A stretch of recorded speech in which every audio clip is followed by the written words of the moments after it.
Hello और welcome guys. तो आपका एक और बार स्वागत है हमारे यूट्यूब चैनल पे और एक और नए वीडियो पे। लेट ही सही पर एक और बार हम आ गए हैं। तो क्या नाचो मैं?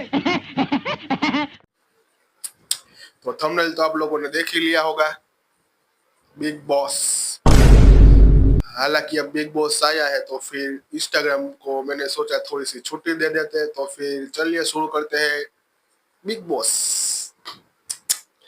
आज हम देखेंगे बिग बॉस के कुछ मीम्स और उनके अंदर आए हुए थोड़े आंडू पांडू लोगों को जानेंगे। जब तक तोड़ेंगे नहीं तब तक छोड़ेंगे। बिग बॉस 2495 2004 7 का स्क्वायर उसके अंदर 94 जोड़।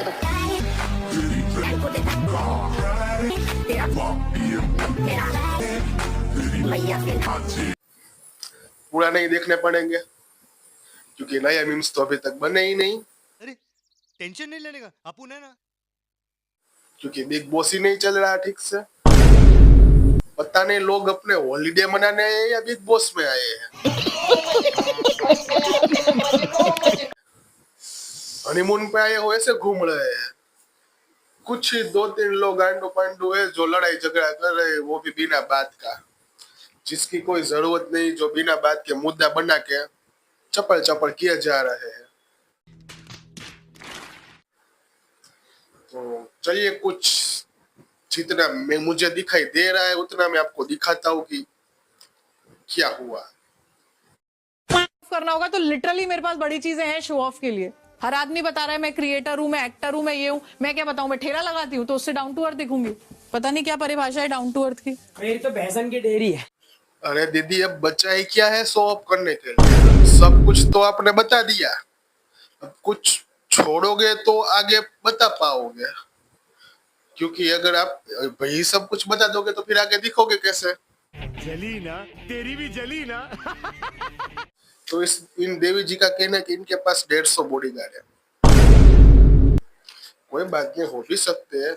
ये इतने पैसे वाले हैं कि इसकी कोई लिमिट ही नहीं है। और इनका ये कहना है कि इन्होंने कुंभ मेले में 100 से ज्यादा लोगों को बचाया था।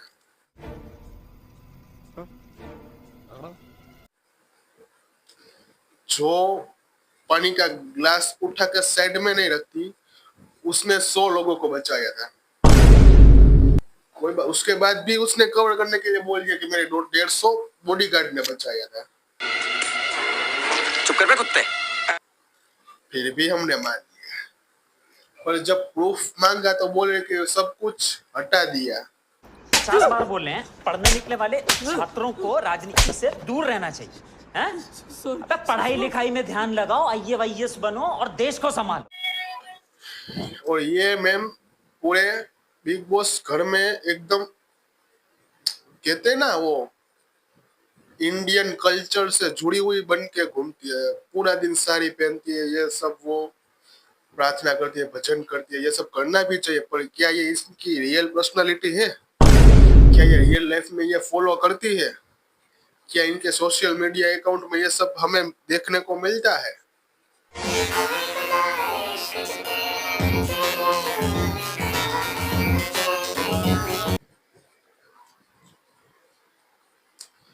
निकल गए सारे भजन, इंडियन कल्चर संस्कृति सब धो दिया। अबे साले, मेरा माफ करना, गुस्से में इधर उधर निकल जाता हूँ।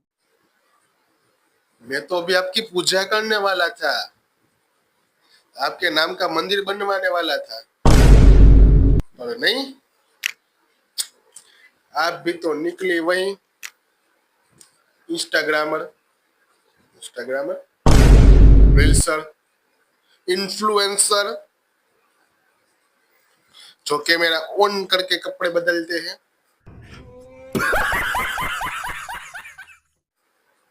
मुझे तो यह समझ में नहीं रहा है कि आप लड़कियों को फेमस होने के लिए ये कपड़े कैमरा ऑन करके बदलने की जरूरत क्यों पड़ती है? आपके पास टैलेंट वैलेंट नहीं है क्या?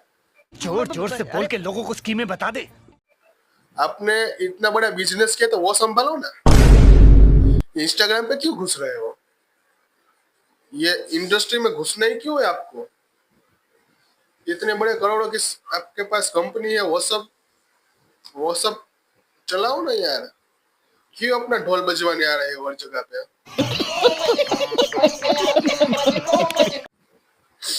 और मुझे घंटा नहीं लगता कि इस लड़की ने इतना बड़ा बिजनेस अपने दम पे खड़ा किया होगा। इसको देखने से पहले मैं शायद मान भी लेता, पर अब मैं मान ही नहीं सकता, क्योंकि जो खुद एक मेंटल पेशेंट है वो इतना बड़ा बिजनेस चला ही नहीं सकती।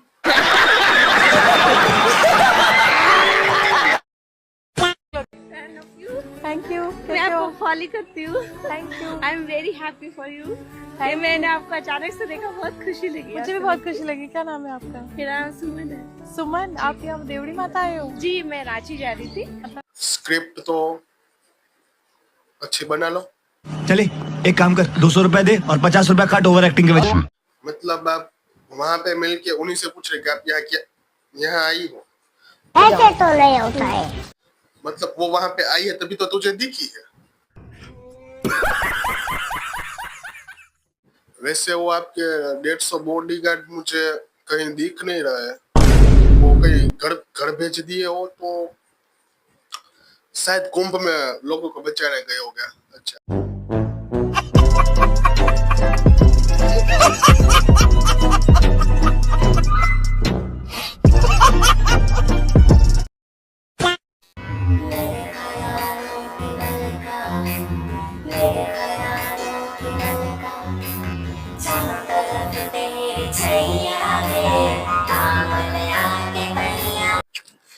क्यूट तो है। ऐसे में बड़ा सख्त लौंडा हूं, लेकिन यार यहाँ में पिघल गया। चलो इस बार बिग बॉस में ब्रेन नहीं तो क्यूटनेस ही देखने को। बड़ा हरामी हो बेटा। क्या बेटा, बस मिलते हैं अब। नहीं, ये कौन सी बात है? ये गलत है ना? ये डायरेक्ट बात है। तो डायरेक्ट बात है भाई, ठीक है। सारे काम तुम लोग करोगे क्योंकि वो कुछ नहीं करने वाला। क्यों आप नहीं करोगी? मन मर्जी हमारी। मेरी मर्जी। हमारी भी मर्जी। इससे अच्छा मुझे एटीट्यूड वाला सवज वाला मेम को मिला ही नहीं, क्योंकि कोई था ही नहीं, क्योंकि कोई बना ही नहीं। हाँ, मतलब इस साल मीम्स के नाम पे कुछ है ही नहीं। पता नहीं अब बिग बॉस में चल क्या रहा है। बिग बॉस ने किन किन लोगों को घुसा के रखा है। टीआरपी भी 0 और मीम्स भी 0।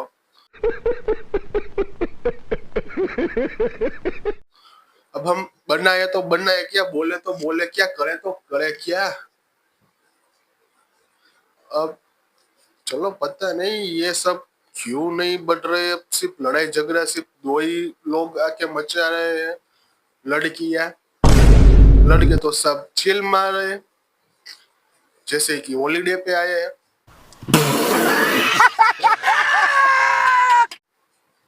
अमन मलिक, ये देखा आपने, पूरा दिन सोता रहता है भाई, कुछ काम नहीं, बस सोने का, कुछ करने का ही नहीं, खाने का, पीने का, सोने का और धोने का। बर्तन मतलब वो भी धोता ही है और बर्तन भी धोता है। समझ रहे हो? समझ रहे हो ना? बाकी तो मिदुल भाई का अपना चल रहा है, नटालिया वाला।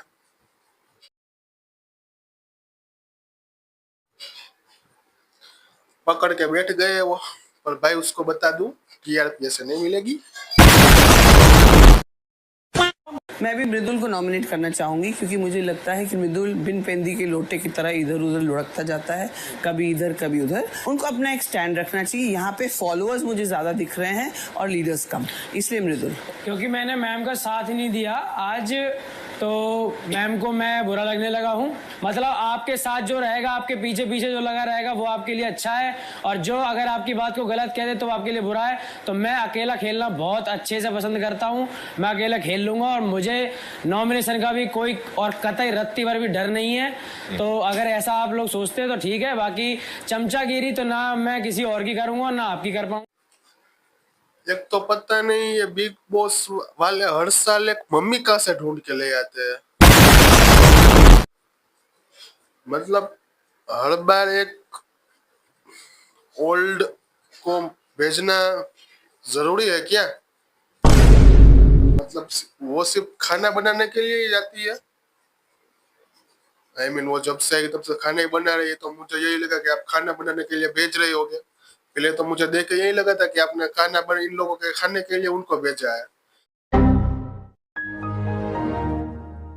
और उसके बाद मुझे पता चला कि ये बिग बॉस में आई है और ये लड़ाई झगड़ा कर रही है। और वो भी क्या, जिसके साथ बैठी है उन्हीं को खंजर घोंप देती है। मतलब वो वेट भी नहीं करती है, नॉमिनेशन आया सीधा खोप देने का।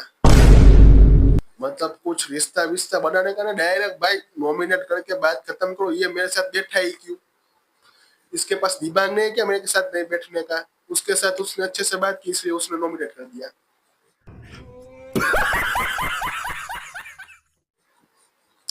तो ये जरूरी है। मतलब ये इनका ऐसा अभी तो मेरे ख्याल से यही चल रहा है, क्योंकि इनके साथ जो भी कोई अच्छे से बात कर लेता उनको ये नॉमिनेट कर देती है, क्योंकि वो उनके पास वैसे वेल रीजन तो होता नहीं है। और इनका मानना ये कि जो इनसे अच्छे से बात नहीं करता वो सिर्फ फॉलोअर्स है, वो दूसरों की बातों में आके मैन्युपुलेट होके चल रहे हैं। ऐसे तो नहीं होता है। क्योंकि इनसे मैन्युपुलेट नहीं हुए इसलिए वो किसी और से मैन्युपुलेट है। मतलब मैन्युपुलेट होना जरूरी है, पर आप इनसे इनका कहा नहीं मान रहे तो आप किसी और से मैन्युपुलेट है। पर आप मैन्युपुलेट है, आप अपने दम पर कुछ हो ही नहीं। साला मैं भी क्या, अब भाई कंफ्यूजन को स्टिक करो या ये इसको निकालो। तो चलिए गाइस, आज के लिए इतना, क्योंकि अभी तक इतना ही मुझे दिखा है। मतलब ये भी बहुत मुश्किल से मैंने निचोड़ के निकाला है, क्योंकि मुझे कुछ मिल ही नहीं रहा था यार। तो मैं ये दरख्वास्त करूंगा बिग बॉस वासियों से कि आप थोड़ी सी मेहनत करें, कुछ अच्छा मीम्स बनाने का हमें मौका दीजिए कि हम आपको रोस्ट कर सके। आप ऐसे कुछ कांड कीजिए जिसकी वजह से हम आपको रोस्ट करें। सो चलिए आज के लिए इतना ही, तो फिर मिलते हैं एक और नए वीडियो में। तब तक के लिए बाय बाय। हाँ शर्मा जी, क्या हाल? क्यों बोर क्यों हो रहे हो? बिग बॉस देखोगे तो बोर ही होंगे ना यार। बंद करो उसको।